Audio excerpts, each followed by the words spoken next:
Hello, everyone, and welcome to this week's podcast. My name is Ashley Stewart, and this is Awareness with Ashley. This week's quote is Normality is a paved road. It's comfortable to walk, but no flowers grow on it. This is by Vincent van Gogh. I absolutely love this quote for so many different reasons, but probably the biggest one is for those of people who know me quite well. You will know that I'm not one to stick with societal standards just because society has those standards. And actually, if there's one place I rebel in life, it's normality and what the definition of normal, what does that mean? Like, what is the definition of normal? And why is there what is considered normal when it comes to whatever our story is in life? Like, why do we have certain societal expectations that everybody has to live up to? If we were all the same and all had the same story and went all through the same chronological order of life events, wouldn't life be just like extremely boring knowing exactly what to expect next? There is a longing for a normality with chronic illness, especially when you're in the throes of it. There's a lot of loss that happens with chronic illness as well when you're diagnosed that we really don't talk about all that much. Getting a chronic illness means that sometimes our dreams have to take at least a temporary backseat, and sometimes it means that some things may not be possible. I think maybe people probably understand this to a certain degree. That being said, even what society considers as normal can become an immense task when you're dealing with limited energy levels or have symptoms that mean you can't do as much as you'd like. So this can be as simple as maintaining employment. When you have chronic migraines and are dealing with migraine symptoms for a majority of the month, where you have to be in a dark room in bed, you're obviously not going to be able to maintain employment in that case.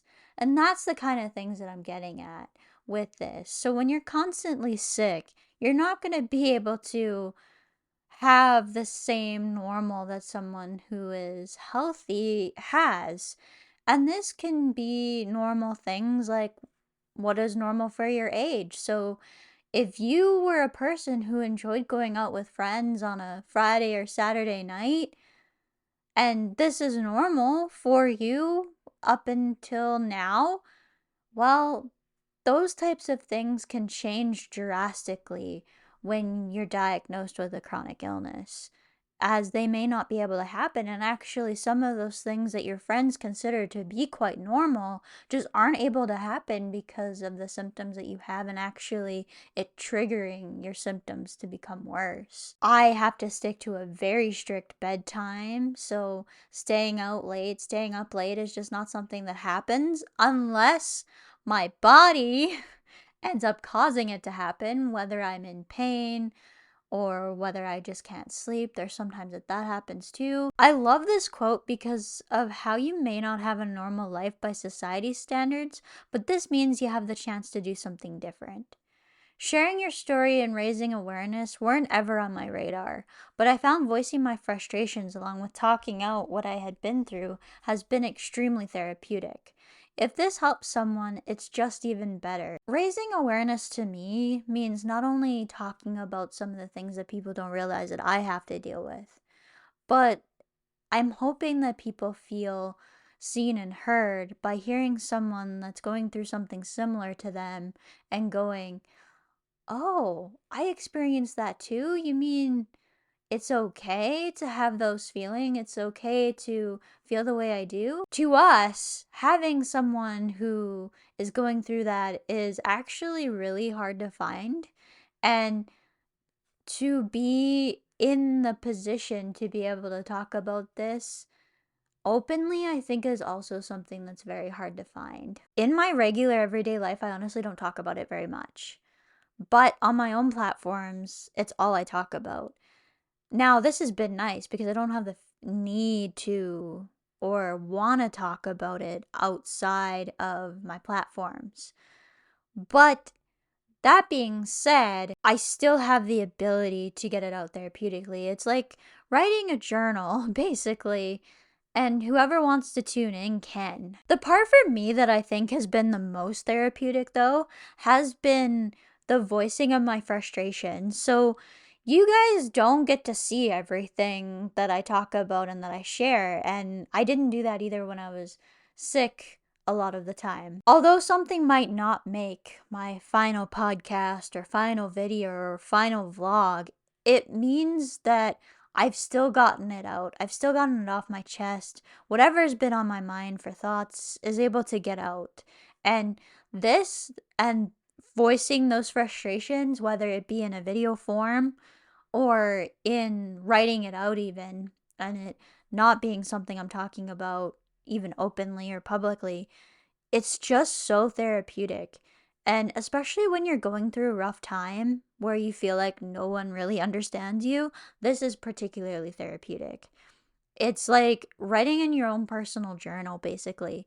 And I mean, I love writing, but I find making videos to be another form of therapy, honestly. Different style of videos are therapeutic for me in many different ways. So, vlogs, I tend to really enjoy the editing process itself. It feels so much fun to be creative and all of that with what you can do with editing. My life is actually pretty normal now, what you consider normal. Like, I have a job I go to every single day. I get to do a lot of the things everyday people do. I get to do a lot of the things I want to do now, that I don't have to miss out on things.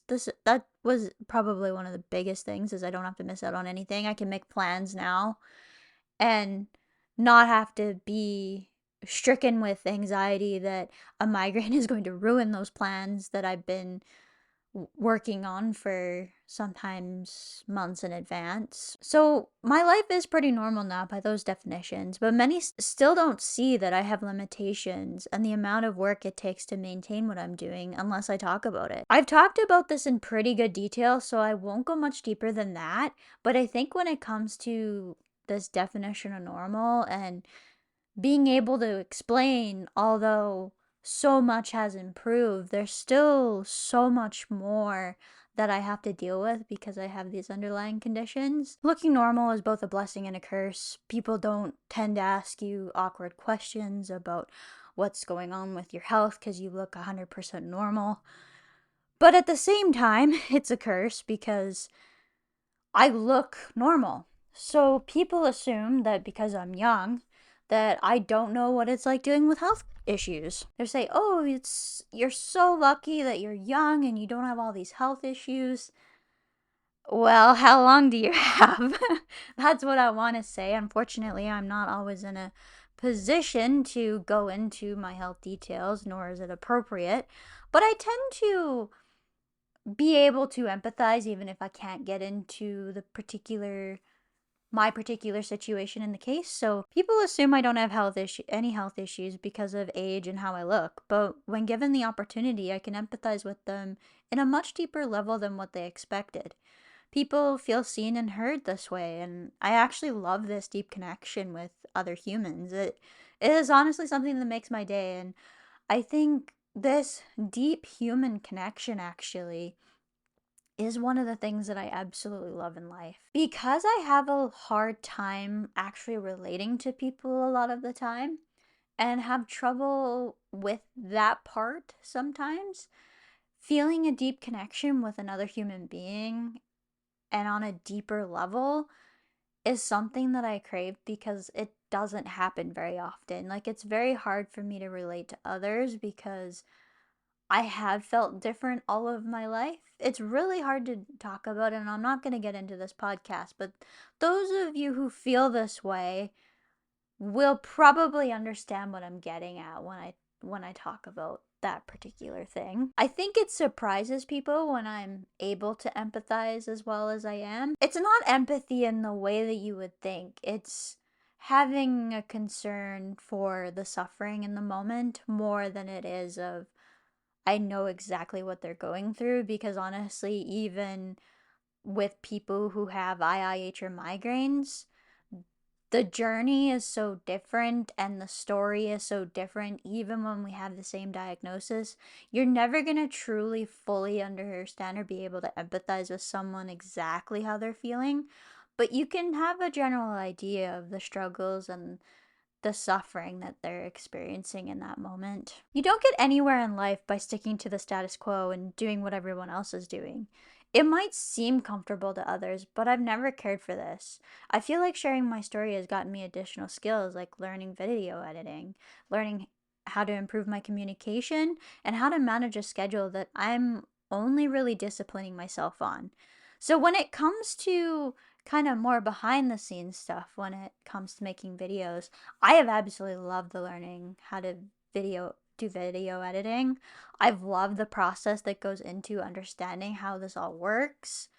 And I love the fact that my communication skills have improved greatly. So what might have taken me a while before to explain, I can now explain in a couple of short sentences because I've been doing this for quite a while now. I started my YouTube channel in 2019. Along with that, it keeps me so that I have to keep myself accountable for putting out content. There's no one there pushing me saying, you need to have a video up by the end of this point today. Like, there's no one there doing that. Like, when you work for a company, you have deadlines that is set by someone above you, and all of that, you don't learn those type of skills until you're doing it yourself, basically. If I don't want to make a video, I really don't have to make a video. Learning these new skills, which are so transferable to so many different parts of my life, has been great. And it's been nice finding hobbies that I also enjoy that are tame enough that I can do around actually having a job. That's been really nice as well. And I mean, it's fun having something that you can do and look forward to as well during your time away from something else, basically. I think the biggest contribution to my overall skills, though, has been communication and learning how to communicate about having chronic illness in general.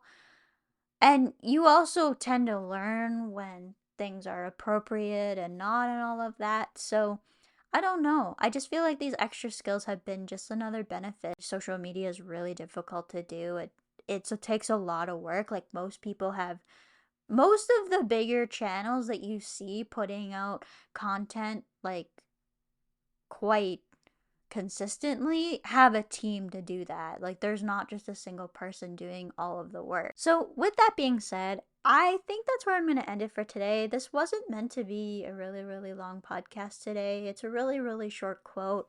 And I think what I really want to get at with this is that we need to stop feeling so guilty for not being a normal member of society, because what that definition of normal means is not the same for everyone. What's it like having migraines is even going to be very different between two people who deal with migraines. Again, I love this quote because it basically is a positive way to spin something that is a difficult loss in the moment. So, if you've dreamed about doing a particular career and you're unable to do it now because of, let's say, the diagnosis that you have or all of that, it's really, really difficult mentally. But tell yourself this, that maybe this is an opportunity to get the chance to learn something new or be introduced to something that you hadn't before. I've talked about this with my current job, so I don't think I would be in it had this not happened, which I found out is something that I love. I don't know, maybe the universe would have pulled me in that direction eventually, but you really don't know. You don't have the ability to go back in time and take the other path or try and avoid the situation that you ended up in. Don't feel bad for not having a normal life, because the definition of normal doesn't even make any sense. What's normal for someone might not be normal for someone else. Also, sticking to these timelines, if we want to talk about that, someone else's timeline might be comfortable for another person who feels insecure, but keep in mind that it's by not sticking to timelines and by being different that innovation occurs. Whatever people in your family seem to think about why you might not be meeting certain milestones or have to live a little bit differently is on them. I honestly feel like people who judge others about where they are in life are insecure about their own life. Thanks for joining me.